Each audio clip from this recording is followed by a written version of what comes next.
You have to enjoy what you're doing.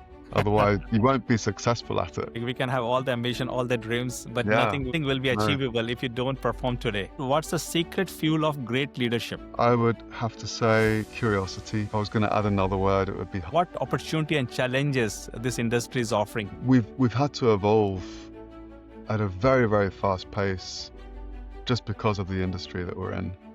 Reservoirs are becoming more complex, more remote. The geomechanics of it all are far more complex than they were 20, 30 years ago.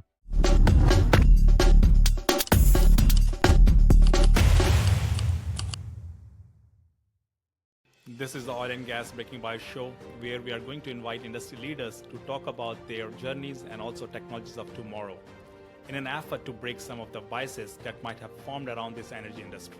Hello everyone, I hope you are happy and healthy. I'm Anand Jha and you are listening to the Oil and Gas Breaking By show. Today I'm happy and excited because we are joined by Simon Ross, who is Senior Vice President of Global Supply at SLB. With 20 plus of experience in operation, technology, supply chain, he has led many major transformation and also managed multi-million dollar portfolios worldwide. Known for leading diverse teams and driving innovation, Simons offers unique perspective on how agility and leadership changing the future of energy industry. So with that, let's deep dive into his leadership journey and also get his views on the biases that might exist in this energy industry. Simon, welcome to Oil and Gas Breaking By show. Thanks for joining me today. Thank you, Anand. It's very nice to be here, and thank you for inviting me. It's good to be here. Thank you so much for your time. As I know, you are traveling a lot, and it was very hard to find this time for this podcast. Yeah. And finally, we are meeting today. And also, as I mentioning you before, you had a really diverse background. You know, like it's not easy to find someone who has done a lot, starting from field service engineer to consulting, operation engineering, and now leading a supply chain. So, a lot to learn from you, but I don't want to waste any other minute. Simon, stage is yours. Please walk us through your journey and some of the biases that might came across during this journey and how you came over it. Okay. Well, I think I come from a fairly simple background, actually. I was born in Scotland. My father used to fly helicopters for Bristow Helicopters, and so him and my mum moved up to Scotland from London, where they lived, for that reason. And so my sister and I were born west in Aberdeen, and we lived west of Aberdeen, and had a very rural upbringing. Moved around quite a bit, but we're brought up, I would say, with very strong family values and making the most out of what we had in front of us. The reality of all of that was that my sister and my mum now were very close. Things change over life, and mum and dad are no longer together, but my sister and my mum and I are extremely close, and to this day my sister is probably my most important mentor and coach in my life, you know, and vice versa is the same thing. So I come from a small but very close family who have been through quite a bit, so that was absolutely, without a shadow of a doubt, the most important part of my life, that start. But there's a funny thing that happens to many people when you grow in an environment like that, is that you want the opposite. Yes. And my desire was to move to a city and to leave the country, right? To be in action. So uh, so worked hard at school. I liked a variety of things. I loved art and design, but I also liked maths and physics. And actually, it was my art teacher. I'll never forget my art teacher when I was in high school. He said I was doing some project. Doesn't matter what it was. I was getting really fed up with it, and I was having to come in at lunchtime to work on this project. And he walked past me and he said, "Simon, how you doing?" And I said, "Oh, I'm fed up with this project." And he said, "Simon, you have to enjoy what you're doing, otherwise you won't be successful at it, you know." And those words, I was 14, 15, whatever it was at that time. I'll never forget those words. It's so true. You have to find the happiness in anything you're doing if you want to do it well. And so that always stood with me. Anyway, worked hard, went to university, went to Glasgow, did mechanical engineering, and loved it. Loved everything about it. But it was a very varied university experience that I had. I worked in restaurants. I worked in two particular restaurants over that whole period, all weekend, Thursday night. I had to work. I needed to earn the money to be at university, and that gave me a very balanced view on things. But it also gave me a very broad friend network, and my friends were varied and interesting, and coming from different walks of life.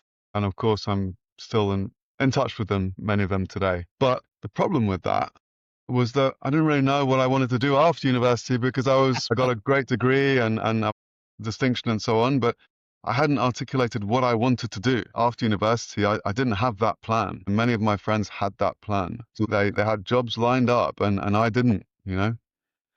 Um, I had focused on the studies, doing well, getting a good degree, and I was working. So after university, and it happened, it stops very quickly, very abruptly, right? University has just stopped, and now you need to now life, the rest of your life Yeah. continues, you know? I know.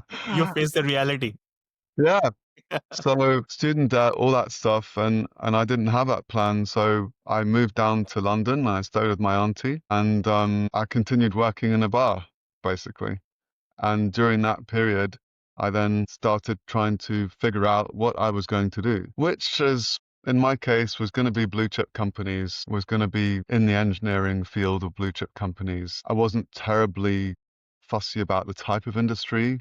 So I was applying to industrials, oil and gas, consumers, goods, consulting as well.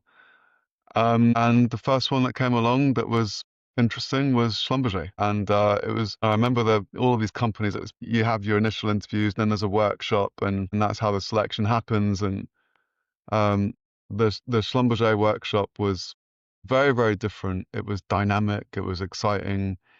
It was less focused on anything analytical or on your intellect. It was more about your EQ, your ability to work within a broad group and maneuver around that group and make the most out of the group that you're in, and using fun exercises like throwing eggs across the room and making sure they don't break, things like that. So that's how we evaluated the people that we needed. And I loved it and did well. And I said, I'll go anywhere in the world. Just anywhere you want to send me, I'll go anywhere. So they sent me to Aberdeen, where I'm from. You start Um, from there first. I know, I know. But it was honestly, it was a great start. It was a somewhat safe start in many ways, but the friends that I met in that first couple of years where you're thrown into it, onto oil rigs, learning this crazy technology that we have, dealing with radiation, with explosives. You get explosive licenses, radiation certified, managing crews, people that have been working offshore for 30 years, and you come along and you're a whippersnapper and you have to lead these guys and girls. And it's a jolt to the system, but that's where things like working in restaurants for many, many years really, really helps, because you've had to deal with that kind of hospital environment, that fast environment, changes and problems and whatnot. And that really suited my capabilities. So I loved it.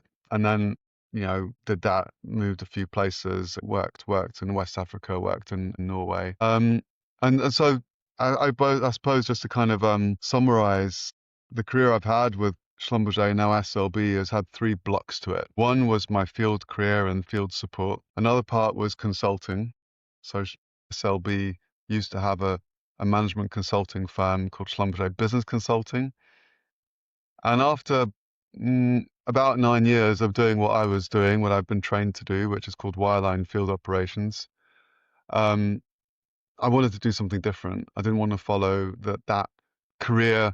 It's a wonderful career, but I wanted something different, to move out of that technical domain. So I was thinking about MBAs, and I actually passed my GMAT and so on, but I wanted to go in that direction. But a friend of mine had moved on to this part of the company called Schlumberger Business Consulting, and he said, just give it a go and see if Yeah. you like it, see if they like you. It's a different world.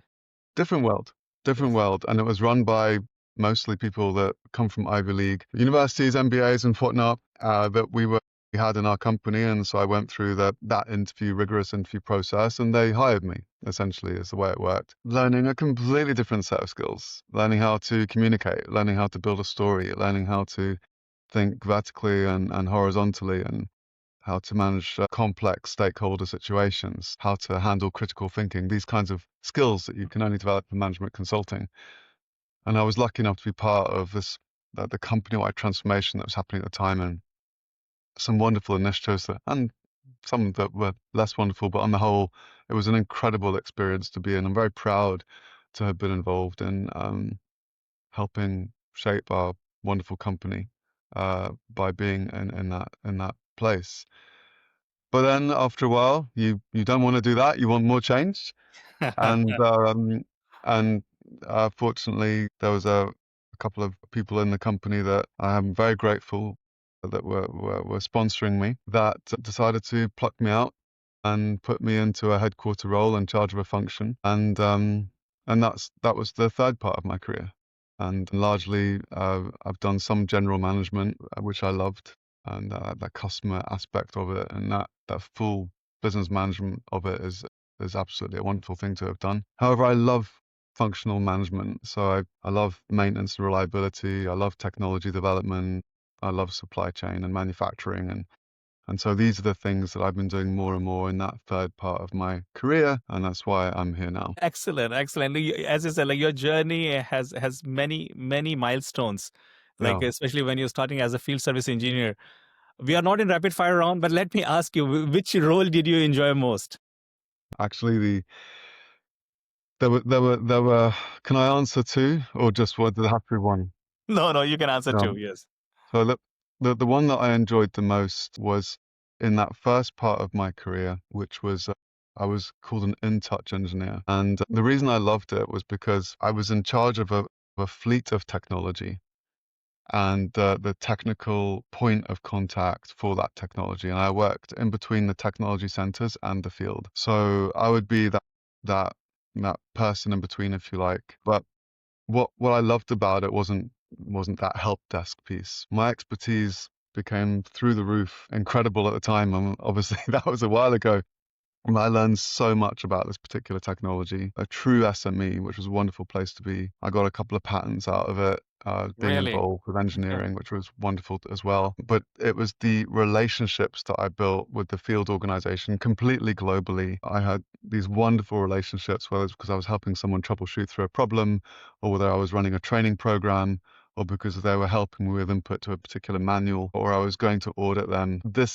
I just loved it. I absolutely loved this combination of technical prowess that I got, but this connection with the field and how I was helping the field. Absolutely loved it. I don't want to. I've enjoyed everything that I've done. I'll go back to what I said about my art teacher. But if I was going to pull out one other one, it was that first job that I got after consulting. And the reason for that was because in consulting, in Schlumberger Business Consulting, I'd been involved with the creation of a new function, and it was a new function. And my first job after that was running that function for Mhm. one of our three biggest businesses at the time. Exciting. Exciting. So, it was a full circle of it, and it was just wonderful to put that vision in place, the organization in place for the incredible results that we had as a result of being able to lead that vision. So that one in particular will always have very strong memories of it. That's really great, and you have hit like multiple points during this whole journey discussion.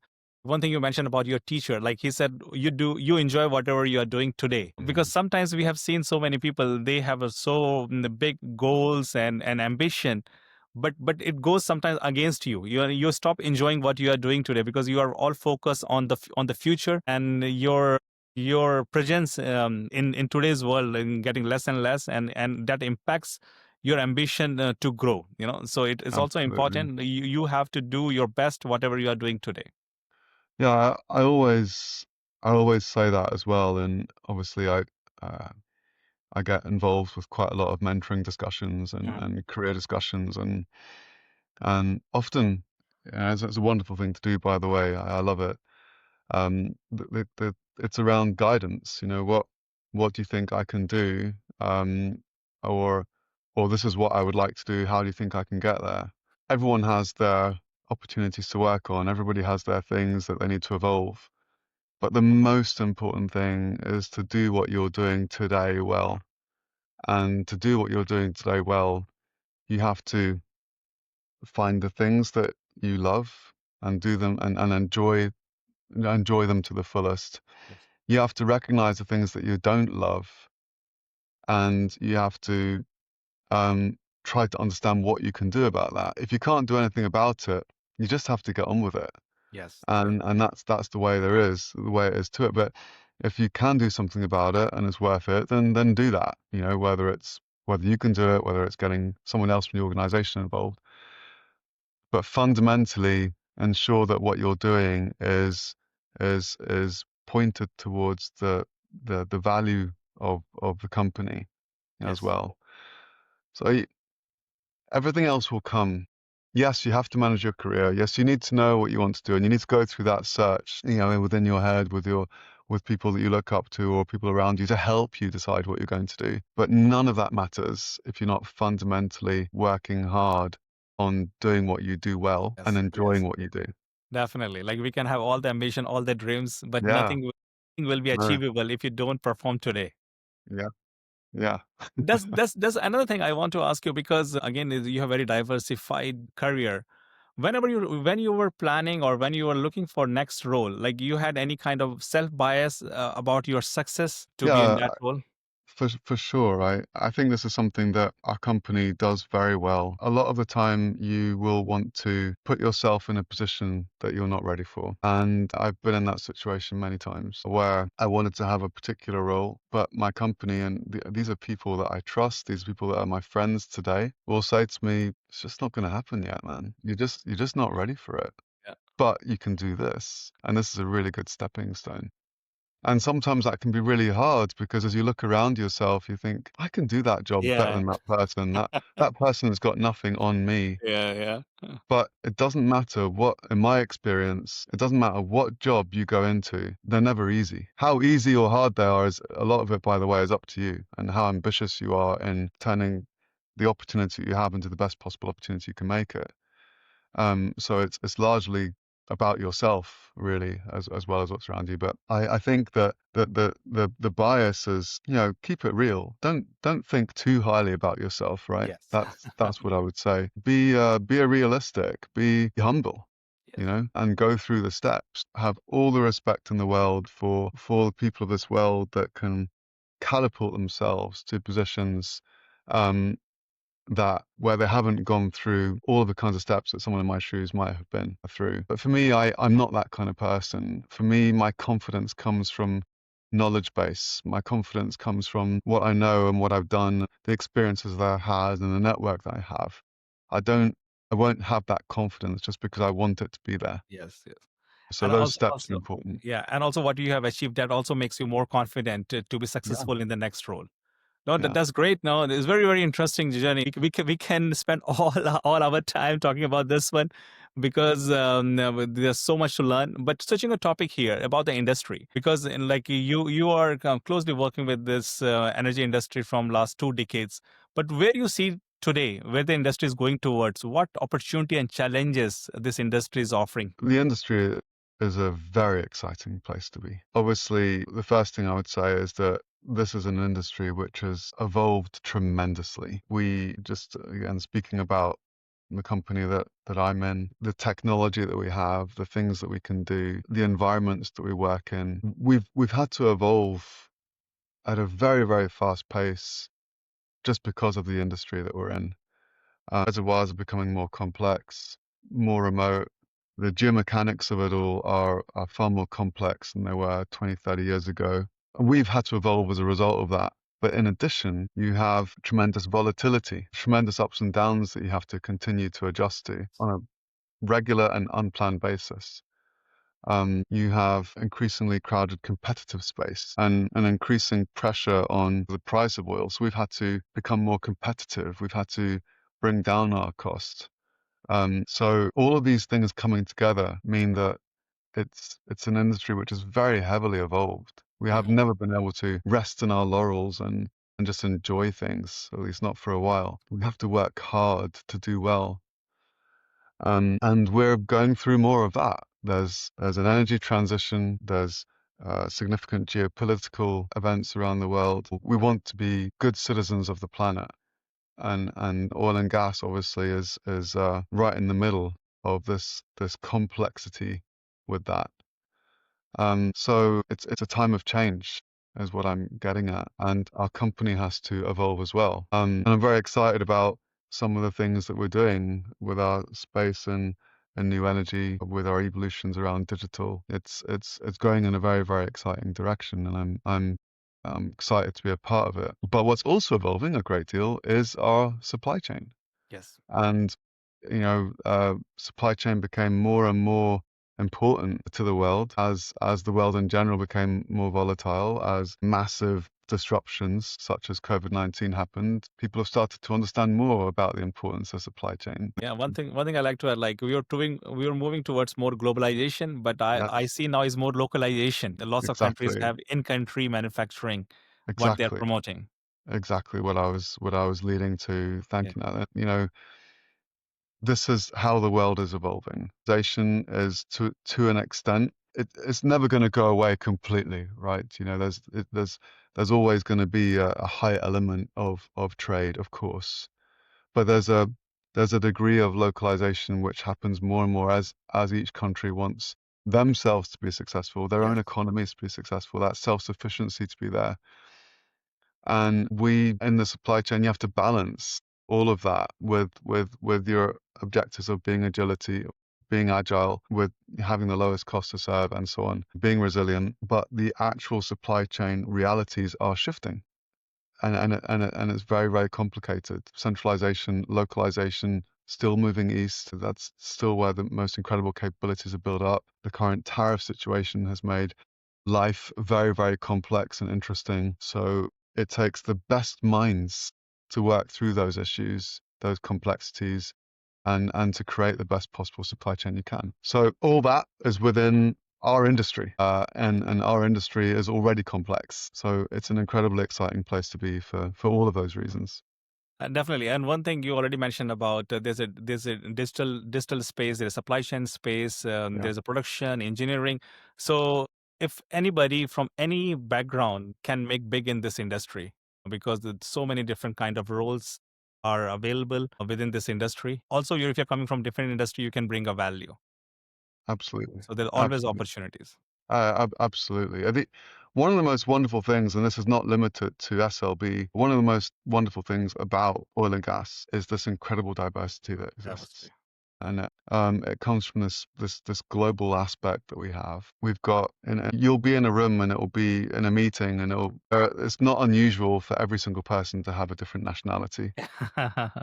Yeah, So you very learn diverse. very, very quickly how culture can be different. You learn to respect different cultures. You learn how to work with different cultures. And that in itself is a privilege to be a part of. So you've got that cultural diversity, but you also have that technical diversity, which you're Yes. also getting at. And then what we promote very, very heavily, what I definitely believe in very, very strongly, is gender diversity as well. And you need to have those different hats in the space in the room to get the opinions to surface that you need. If we're all thinking the same way, we're all going to go in the same direction. You need to be challenged in different ways. Yes, definitely. And but that comes by that kind of mix. Yes. Yeah, And if everybody is same, then we will create blind spot. yeah, yeah, That's why you exactly. need Yeah, a diverse voice. absolutely. Yeah. That's really great, Simon. So coming back to your journey, as we said, it was very diverse and so much to learn. But if you have given a chance to reflect back on your journey, what Mm. changes you might make? It's a difficult one. I would have liked perhaps to have had a slightly longer true international career. I mean, I've been working all over the world, but my time in West Africa was shorter than I would like. It was a wonderful place to work, and I could easily have spent a bit longer there. Um, I, I, I was pulled sooner than I wanted. So this isn't something exactly that I could control at the time, but I definitely would have loved to have had that opportunity. I've got to be honest that one of my current, I wouldn't would I call it a regret or it's something that I wish better for myself, is to be able to speak another language fluently. And That helps. it's just a reality. I've Uh, tried hard. I don't think I've tried hard enough. I think it goes back a little bit once again to my art teacher. I don't enjoy it enough. But I am going to get there. I've promised myself I'll get there. So that's one thing that I also would desire. And I think the last one, this is a little bit maybe 100% certain about this, but I met the love of my life and I've had these two beautiful kids, and uh maybe you should have done that earlier. How old They're, are they? they're 9. They're twins. They're They're twins. 9. Yeah, and we're having so much fun, all of us together, you know. Okay. But maybe we could have done that a bit faster. Honestly, and I feel very, very blessed. I don't have. I'm one of the lucky ones. I think I've had a lot of mentorship and sponsorship around me. I've had a lot of wonderful guidance. I feel that I'm currently in a place that I'm very proud and happy and fortunate. That's really really great. Great to know. Like continuing the theme of your journey. Now we are going to rapid fire round. Simon, are you ready? Yeah. Okay, let's see. How ready are you? If your career were a rig, if your career were a rig, what would you name it? Derek. Derek, Yeah. you're so clear. I thought it would be tough. Well, yeah, okay. Uh, are we talking about it or are you moving on to the next question? No, no, like we can talk about it. Like why Derek, and then I can move to next one because I thought it would be unique question, but you are so clear. Because to me, the Derek is where the action is. Okay. When you're working in a derrick, it's where the activity is, it's where the action is, it's where the HSE, it's where I spent a ton of my life. It's in the derrick. Okay, that's great. Okay, most exciting energy hub you have ever worked in? Houston, Paris, London, or somewhere else? Gosh, that's very complicated. Exciting. I'd have to go with Paris. Paris. Okay. Yeah. And what was your role at that time? So I was vice president of technology delivery for one of our businesses called Reservoir Performance. So I was basically overseeing the operations for the division. It was incredible. It was an incredible job. I loved it. I learned so much. But it was Paris itself is a place, let's say, that for me grew on me. It was Okay. a complex couple of years, but to start with. Language barrier. Yeah, well, that's my kind of going back to that. Yeah. I'm getting there. I will get there, and honestly, and the next time I speak to you, I promise you, it'll be in fluent French. But after a while, that city you fall in love with it, and Okay, the country as well. So yeah, we had a wonderful time there. that's great. One technology that's true game changer for supply chains. For supply chain. Well, you start getting into the digital world. You start getting into the kind of analytical capabilities that can transform supply chain. We're talking about inflation prediction. We're talking about creating a signal that says speak to that supplier about this automatically, and then that discussion happening automatically as a result. Or if we're talking about some of the really advanced scenario planning that can happen now that we are implementing within our own company. The Mhm. volatility again, the variations that can happen are extreme. At some point, you need to choose a road to go down, and it's a hard decision to make sometimes. So the scenario planning aspect of planning is super critical. Prognostics, we've got very complicated technology, operates at very high temperatures, 400 degrees Fahrenheit, 30,000 psi, and when it fails, it's bad news. We have data streaming through the borehole, streaming into support centers, and guidance coming in real time about when that technology may be seeing problems and what to do about it. So it's not one single answer, but across the global supply perspective, there's a tremendous amount of disruption happening as a result of what's coming up now in the digital space. That does make perfect sense. I could sense like there's lots of AI based models are also available. And that has changed the game a lot. Yeah. Yeah, absolutely. I mean, we're all on a different version of a journey there, I feel, but we rely heavily on input and then massaging the input to make a decision. And that can be around managing your fleet, it can be around managing your people, it can be around determining the kind of activity that you're going to prioritize. And all of that is becoming, it's changing. The rules are changing Yes. as a result of the capabilities that are available and that you need to customize to your own needs. It's founded on fundamental data structure. You've got to have good data. You've got to have available data. And we've been spending a lot of time in our company putting that data structure together so that we can leverage it in the best possible way. Makes sense. Coffee or crude? What fuels your best ideas? No, coffee. Yeah, coffee. I wouldn't call myself a coffee snob, but I told you I worked in an Italian restaurant for Yes. 3 years, and so coffee, cappuccino in the morning is kind of it's just it's more present than brushing your teeth. Yeah, just get you So going. I have to have my that's absolutely where it's at for me. Yeah. Okay, that's great. One book or podcast that keeps your leadership tank full. It's called The Culture Map. Culture map. Okay.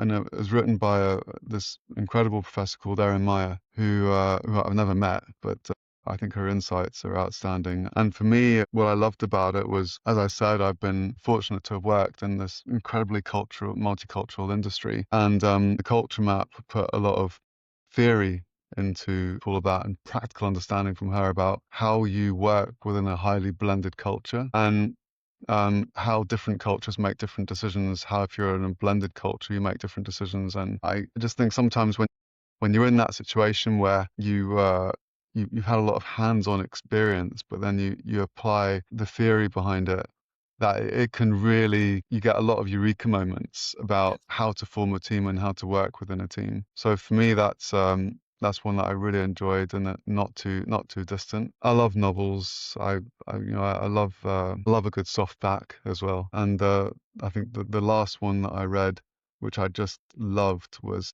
called Project Hail Mary by an author called Andy Weir, who also wrote The Martian, and that's a lot of fun. It's just good, solid science fiction. I loved it.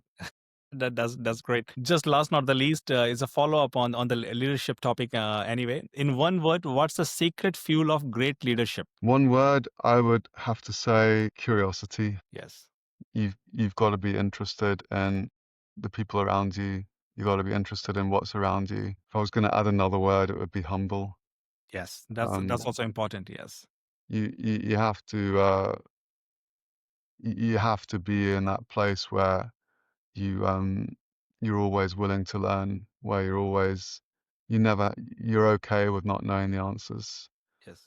And if anybody comes in and says, feels that desire, that need to be the person that has to make that decision come what may, has to have that last word, has to do that, be that role, I think you might be in the wrong place. You have to be able to wear lots of hats, but at the end of the day, you've got to be humble, you've got to be curious, you have to learn from the people around you. So yeah, The- that's my guiding principle. No, I fully agree. Like curiosity and humbleness is important for anyone, and especially when you're a leader, then then it becomes more important than ever. Yeah, I can't solve all the problems that I'm faced with, and I need to be with my team and to be myself with my team. And it doesn't mean that I'm going to be this particular way in the broader organization, Yes. right? But with my team, I will be very, very real. I'll maybe be a little bit disjointed at times, a little bit scatterbrain even, but because it's okay. It's with them, and they know. I hope it's just with them, and that's how we figure things out. And I expect them to be the same with me. No, make Mm, if we're not real with each other, and if we're not humble with each other, then we don't evolve. coming to the end of our discussion, but we have discussed so many things actually, from leadership to journey about industry. But if you have to summarize as one key takeaway for our listeners, what would be that one key takeaway? Work hard. There's no shortcut. There is for some people, of course. These are the lucky few. Yes. But work hard. do anything that you're not enjoying. If you're not enjoying it and you can't figure out how to enjoy it, then walk away. Life's Yes, too short. that makes perfect sense. And and focus on that as your true north. No, makes sense. And last not the least, this show is about the bias. We have hit some of the biases during our discussion, but you have to underline one of the bias that might exist in this industry, and how can we come over it? I think a significant bias is that it's maybe not a significant bias, but one of the biases is that it's a dirty, ugly industry. And these are the connotations that that you feel when you talk about oil and gas. You know, go around the world and you'll see a huge amount of variation and everything. But in my opinion, what the oil and gas industry is doing, is trying to do, to be more sustainable, to balance these incredibly complex problems that our planet is facing with is profound. None of us have the luxury to be able to just say, to click our fingers and for the world Yes, to be a perfect place. Um, and the industry is walking a delicate tightrope, and I think doing it very well. There's so much focus on being good custodians for the planet, yes. whilst securing the needs of the planet. So I would probably pick that one. No, that's a good way to point it. But that's also a problem in the industry. Like we have never talked about the positivity about this industry a lot, and we are using these kind of platforms where we are talking about how this industry is important for this world, this economy. And also one point I like to highlight: this industry is not going anywhere; it's just transforming as needed. When you talk about the climate change, talk about the new technology, it all coming from this industry. So this industry is just transforming itself with the time. No, absolutely. And as I said at the start, it's so exciting the way that it's had to evolve. It's not been a straight line path. No. The way that this industry has had to evolve as the industry itself and the world around it has evolved has been nothing sort of a continuous transformation. And as a result of that, it's an incredible place to learn at a ridiculously accelerated pace. There was one lady that works in one of our manufacturing centers that I met just very recently, and she had left one of the large tech companies. And I Mhm. said, why did you join oil and gas? And she said it was the accelerated learning. It was the ability to just really get into stuff quickly Yes. at a fast, deep operational level because the industry is changing so much. So fast. No, definitely. No, no, that's really, really great, Simon. I wish we had more time, but we are coming the end of our discussion. So before I sign off, anything to add here? I've enjoyed this very much. This has been a bit of a self discovery about myself. You don't very often think about these things, and unless you're challenged to. So I really appreciate that. Thank you very much, and I've enjoyed it. Thank you so much. So with that, I will sign off for today. Keep listening, Oil and Gas Baking by Show. Have a great day. Thank you. Thank you. Goodbye.